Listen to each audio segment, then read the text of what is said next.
అన్న killer teaser చూసానా బాబ్బా ఏమన్నా టీజరా బాబ్బా అస్సలు జ్యోతి పూర్వజ్ మాత్రం ఎర్ర కొట్టేసింది. మరో విజయశాంతి అనమాట. ఏమన్నా ఫైట్స్ అన్నా మార్షల్ ఆర్ట్స్ అయినా అదొకటి రోబో ఆమెలోంచి బయటికి వెళ్ళడం ఏదో చాలా కాన్సెప్ట్ కొత్తగా ఎంచుకున్నారు. డైరెక్టర్ మాత్రం హ్యాట్సాప్. ముఖ్యంగా బ్యాక్గ్రౌండ్ మ్యూజిక్ మాత్రం ఎర్రకొట్టేసా. బాబా ఏమన్నా విజువల్సా.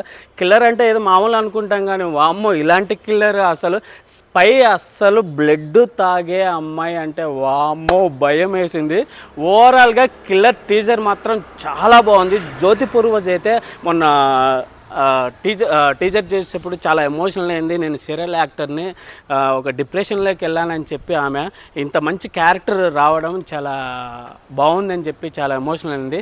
ఓవరాల్గా జ్యోతి పూర్వజ్ గారికి, డైరెక్టర్ గారికి all the best, congratulation. Teaser మాత్రం అదిరిపోయింది అన్న. ఇప్పుడే చూసాను కిల్లర్ టీజర్. నిజంగా టీజర్ కాదన్న అణుబాంబులా ఉంది. అసలు ఆ టీజర్లో ఆ లుక్స్ ఏంటి, ఆ హీరోయిన్ గారు జ్యోతి గారు ఆ లుక్స్ అయితే చాలా అంటే చాలా బాగున్నాయి. అసలు ఇలాంటి స్టోరీ అయితే నేను ఇప్పుడు దాకా చూడలేదు. ఆ టీజర్లో ఇంత చూపించారంటే ఆ థ్రిల్లర్ కానీ, ఆ సస్పెన్స్ కానీ, ఆ స్పై కానీ చాలా అంటే చాలా బాగున్నాయి.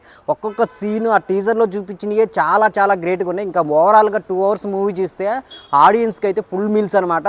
అసలు ఆ పెర్ఫార్మెన్స్ అయితే హీరోయిన్ గారు నిజంగా ఆ చిన్న గ్లింప్స్లోనే చాలా బ్లడ్ చాలా బాగా చూపించారనమాట. సో హీరోయిన్ గారికి అయితే ఒక బ్లాక్ బాస్టర్ అయ్యే సినిమాలా ఉంది. చాలా అంటే చాలా బాగుంది. ఆ కొరియోగ్రఫీ కానీ, స్క్రీన్ ప్లే కానీ, విజువల్స్ కానీ చాలా అంటే చాలా ఘోరంగా ఉన్నాయన్నమాట. నిజంగా ఈ సినిమా కోసం నేను చాలా వెయిట్ చేస్తున్నాను. ఆ బ్యాక్గ్రౌండ్ మ్యూజిక్ కూడా ఎరగొట్టేశారనమాట ఎవరో కానీ.